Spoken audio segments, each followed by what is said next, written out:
Pidato dari Fakultas Ekonomi, khususnya prodi manajemen. Di sini saya akan menjelaskan tentang materi bahasa Indonesia, yaitu penggunaan tanda baca. Nah, sebelumnya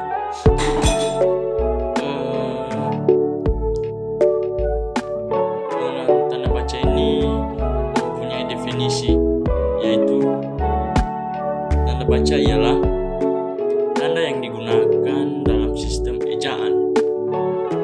Tanda baca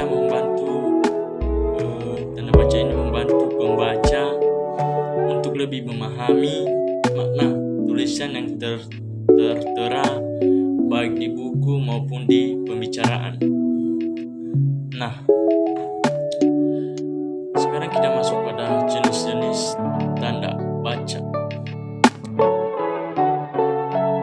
Jenis-jenis tanda baca ini terbagi menjadi beberapa bagian. Kita mengambil sebagiannya aja. Itu yang pertama, tanda titik. Maksudnya penggunaan tanda titik ini bermacam-macam.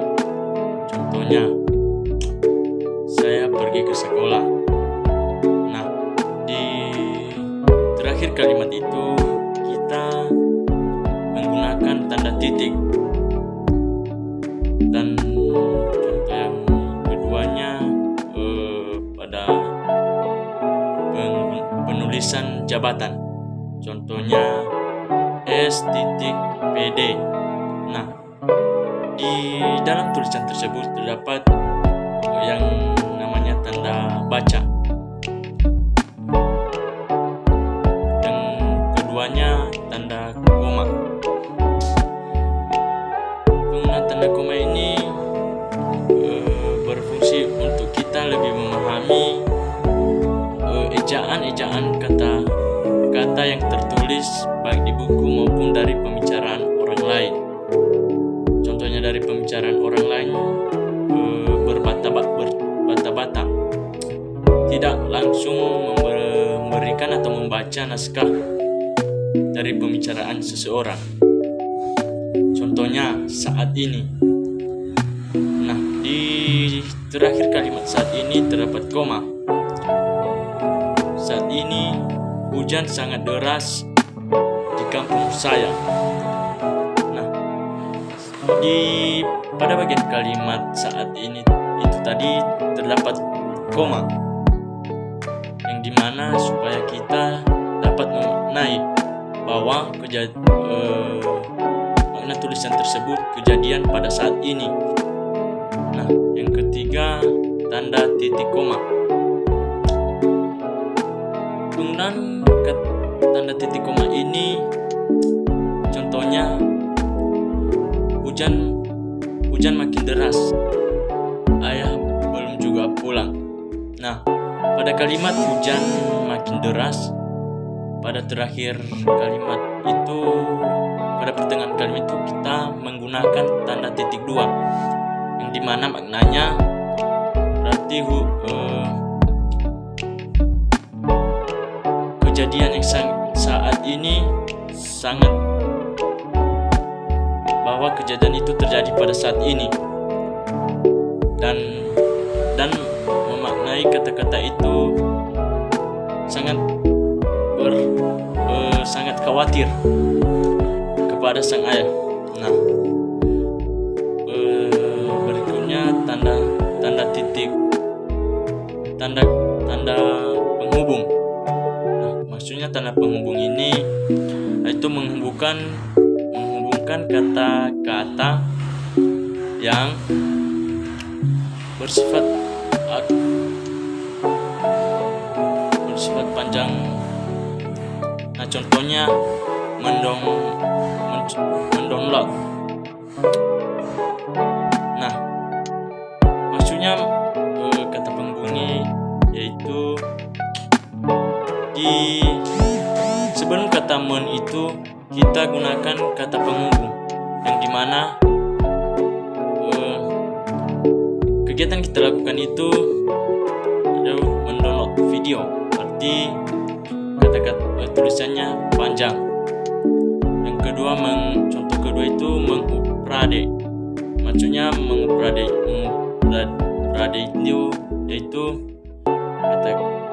kata-kata yang menggunakan menghubungkan kata meng dengan uprage,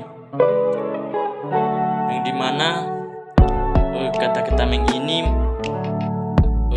tulisan yang ditambahkan untuk penggunaan huruf uprage. Nah, yang berikutnya tanda pisah. Maksudnya tanda pisah ini tulisan yang berpapasan atau penggunaannya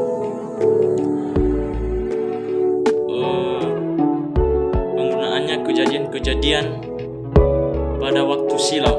Contohnya, acara pemberkatan nikah pada saat itu berlangsung pada pukul 10 sampai 12 WIB siang. Nah, penggunaan kata itu yaitu di penghubung antara waktu jam 10 sampai jam 12 siang. Yang berikutnya tanda tanya. Nah, sebelumnya kita tidak bertanya tentang makna tanda tanya ini, yang dimana kita selalu menggunakan pada kata-kata kita kegiatan yang keluar dari pembicaraan atau omongan kita setiap hari. Contohnya kita bertanya tentang hal, betulkah tim kalian itu pernah juara di turnamen futsal tahun lalu? Nah, di situ di terakhir kalimat itu kita menggunakan tanda tanya, yang dimana bahwasanya kita itu bertanya kepada seseorang atau kepada seseorang yang lagi ngobrol kepada kita, yang dimana bahwa kata-kata yang keluar dari pembicaraan kita yaitu berupa pertanyaan yang harus dijawab oleh lawan pembicara kita itu. Nah, yang terakhir tanda seru. Maksudnya tanda seru ini berfungsi untuk bermakna pada kata-kata yang mengindahkan atau menginovasikan. Contohnya pemandangan yang kita lihat atau kejadian yang kita lihat. Contohnya, alangkah indahnya pemandangan pantai pasir putih itu.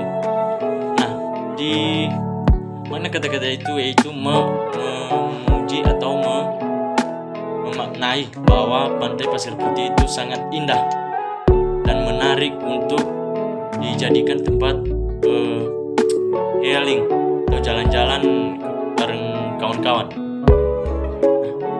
Demikian penjelasan dari materi penggunaan tanda baca. Sekian dan terima kasih.